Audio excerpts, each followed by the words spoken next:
So now I'd like to just share again that it's such an honor to be gathering with you all again for another National Sexual Assault Conference. My name is Sandra Henriquez, and I'm the CEO of Valor, formerly the California Coalition Against Sexual Assault. As you've probably noticed, we changed our name in March of this year. A lot of people recognized our former name, but we knew that we needed a name that would allow us to fully embrace the diversity of our movement and to boldly step into a new identity that works not just to end sexual assault, but to confront and end the inequities in society that work as root causes which allow violence to subsist in our communities. We started the process of changing our name just before the pandemic hit. There are people who strongly encourage us to stop the process because of the uncertainties related to the pandemic. We should wait, but we wouldn't wait. We couldn't wait because there was just too much at stake. We felt the urgency to change our name, update our mission, vision, and values, because we wanted to create a more inclusive and interconnected pathway for the future. I am one of the biggest fans of our new name, Valor, Valor. I have heard that it resonates for so many people because it inspires us and the broader movement to work through our fears. It inspires us to find that valor and that courage that is so essential to creating a world free from violence. Our bold new identity reflects a commitment to honoring the courage of sexual assault survivors and our fearless approach to ending sexual violence. Last year, I celebrated my 10-year anniversary leading this amazing organization, and this is the 6th time we have had the privilege of hosting the National Sexual Assault Conference from California. Each year gets better, and I'm so excited for you all to join us for the next 3 days as we share some incredible plenary addresses and workshops. Each year at the National Sexual Assault Conference, we are able to gather together to connect and learn. Even for the last 2 years during the pandemic, we have been able to gather online. Let's take this moment to appreciate each other's service and to honor the collective power that's present with us today. We will keep coming together like this until we end sexual violence. And now, I would like to say a few words about this year's conference theme, Advancing Equity, Ending Sexual Violence. You may have noticed that it is also the tagline of our organization. And that's because it's a mantra we believe in strongly at Valor. Advancing equity, ending sexual violence, provides an opportunity for our movement to reflect on our past and commit to creating an improved and more equitable pathway for our future. NSAC 2021 represents a clear departure from the way our movement has done things in the past toward a new vision of improving society by creating a world that asserts the dignity of all people. I started my work in this movement in 1985. This was a time when sexual and domestic violence were silent issues that were often minimized and normalized in our lives. I remember feeling proud as we worked to get society at large to stand with us, as we took a stance, as we fought to get systems and those who are in positions of power to take issues such as sexual violence seriously. Many of us believed that if we could share the lasting impact that violence left on its victims, we could get the powers that be to ally with us and work together to end sexual violence. We did this by aligning ourselves with the criminal legal system.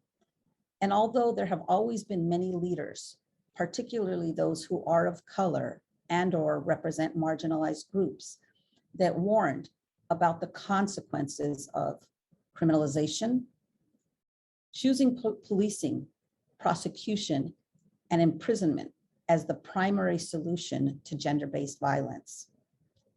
We moved forward. I say we because I grew up in the movement. I too contributed to building up what we today recognize as a prison industrial complex, which disproportionately targets, prosecutes, convicts, and detains people of color. And as someone who had the best intentions, the moment is here.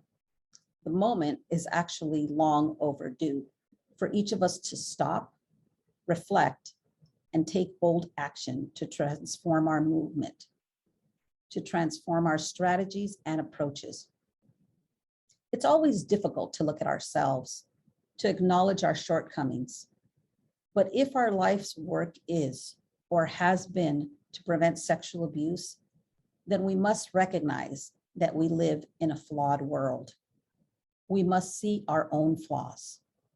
We must take a look at how, for over a generation, our movement has heavily relied on advancing a response strategy that tried to leverage flawed and violent institutions, that delivered a flawed and violent form of justice.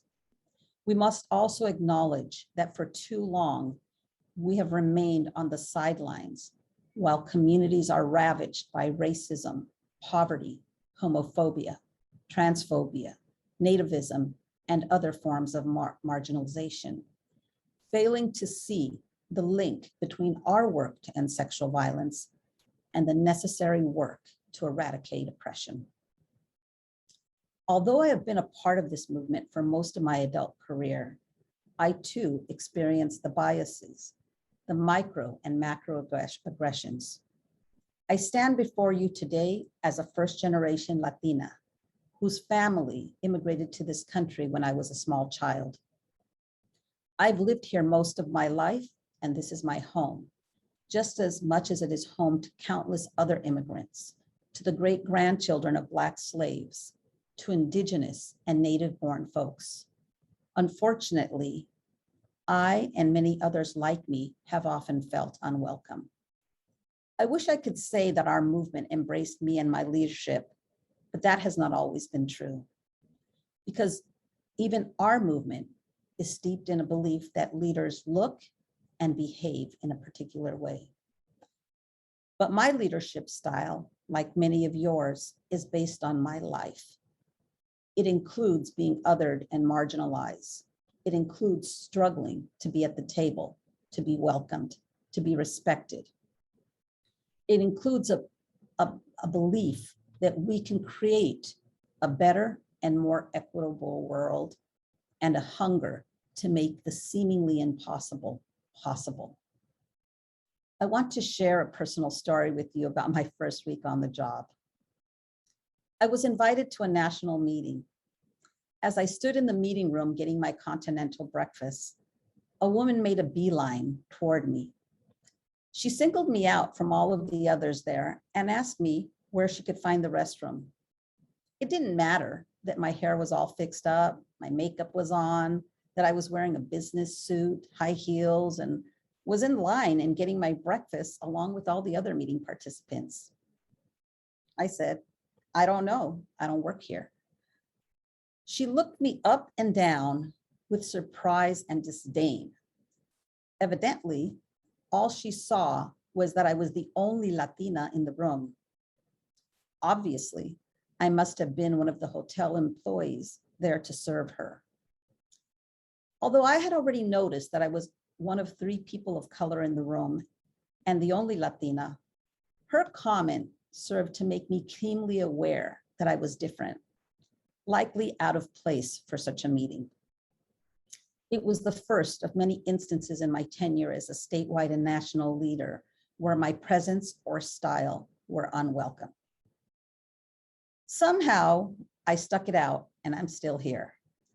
And I just want to say, folks, there is no such place for such exclusivity. We each bring value. Our different experiences and styles bring value to the lived experiences of our communities and to our work. We need to recognize that each one of us is vulnerable to sexual abuse. And as long as one of us is at risk, we are all at risk. I am glad that I hung in there because today I feel blessed to have this platform, to have this reach, to have the ability to to amplify the experiences of many of our communities. I also feel a deep sense of responsibility to do what I can to make our world a better place. As a woman of color, I've seen the way that racism, discrimination, and other forms of oppression create the conditions which allow sexual and other forms of violence to exist. But I don't believe that we have to accept violence as normal or inevitable. I believe in prevention at my core. I know that violence is preventable. This year's theme of advancing equity, ending sexual violence, unifies us as a movement in the recognition that criminalization will not end sexual violence. Working in a siloed fashion will not end sexual violence. We must take an intersectional approach. We must address the needs of those who seek help holistically, understanding that folks cannot focus on the sexual abuse they experienced until they have a place to live, until they can feed their families, until our dignity as human beings is respected. We can no longer sit on the sidelines and wait for others to work against xenophobia, homophobia, and transphobia. Sexual violence prevention work is racial justice work, disability justice work. It cannot be separated. It cannot be siloed. So how do we do this? Well, we start by seeing each other's humanity. We start by admitting that we are not all beginning from a level playing field, recognizing that our society is not equitable. We need to stop looking the other way, ignoring the experiences of large groups of people. This week, Valor is intentionally utilizing its platform with you as a national and even international audience. We're utilizing our platform to say, enough is enough. Ya basta. We often say that we are all part of the solution. And I want to get into that in just a minute. But before that, I want to talk about being a part of the problem. Over the years, Valor has reflected on the ways in which we as individuals and in which we as the movement have inadvertently contributed to inequitable and harmful strategies. It's been a painful process. We've lost friends, former partners, and allies along the way. But we moved and continued to move forward anyway, because the first step in transformation is recognition of our contributions to harm. Sometimes our movement can get pretty defensive. It seems that by looking at past contributions that have been harmful, sometimes folks think that we're criticizing everything that the movement has done. We aren't doing that, but we are being honest about where we have been a part of the problem.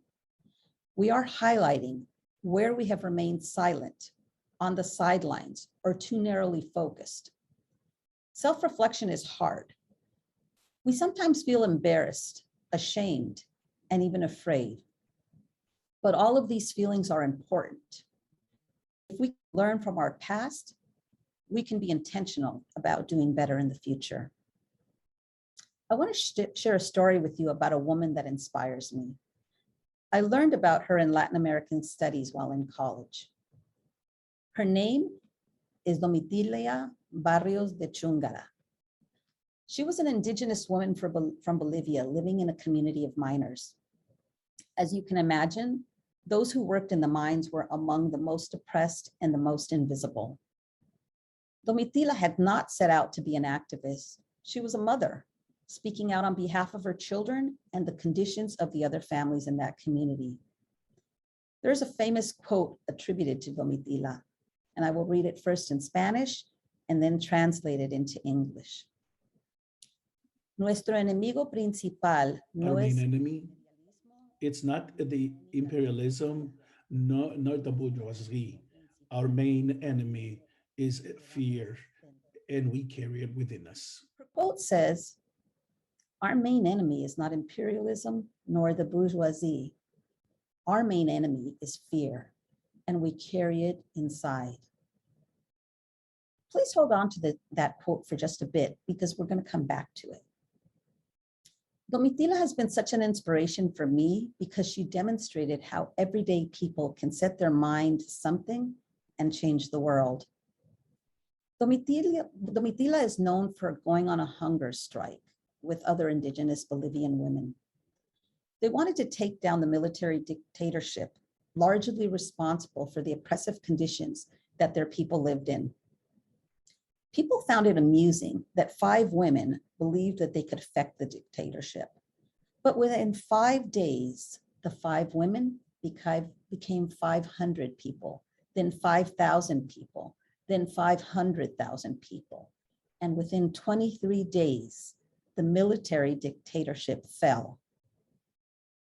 If 5 women believed that they could affect and change their conditions, and if by believing they were able to do so, why can't we? Why can't we believe that transforming our society is not only necessary, but possible? Now, let's get back to being a part of the solution. Being a part of the solution means that we have to stop having tunnel vision. We can't be stopped by our fear. What are we afraid of anyway? Are we afraid of not knowing the pathway, of not having a map on how to get there? Are we afraid of making mistakes? Are we afraid of how we will look, of the relationships that we will lose? Are we afraid of losing our funding? What are we afraid of? I think back to Domitila's quote about our greatest enemy being our own fear. At Valor, one of our guiding principles is fearlessness. What does that mean? Does it mean that we're not afraid? Absolutely not. It means that we acknowledge our fear, intentionally step into our discomfort, and take risks for the greater good. Our work needs to be interconnected. We can't end sexual assault by merely looking at the issue of sexual violence. If we think about all of the systems that our movement has been a part of changing, there's a lot of influence. That's a lot of influence. And frankly, that's a lot of power. We know that we have the ability to amplify issues, make connections, to help to change attitudes. One of the values that we have at Valor is collective power. What would happen if we harness all of our collective strengths? What if we started by getting outraged about the thousands of immigrant children in immigration detention facilities? As a movement, we have to know that these children are fleeing their countries because of poverty, war, and other forms of violence. We have to know that these children often experience sexual violence en route to the US. We have to know that they are also at risk for sexual abuse while detained. Why then have we as a movement not come out in a coordinated way on behalf of these children? What would happen if we could harness our collective voices, our collective outrage, and set out not only to address the sexual violence aspect, but to bring attention and solutions to the conditions that are putting them at risk in the first place? Why have we remained largely silent? Where are our voices? When Black people get pulled over and killed for a traffic violation, when Black children get profiled and killed because they're wearing a hoodie, we have to get outraged and we have to do something. We have to do more than be social media, social justice warriors. We have to do more than write statements.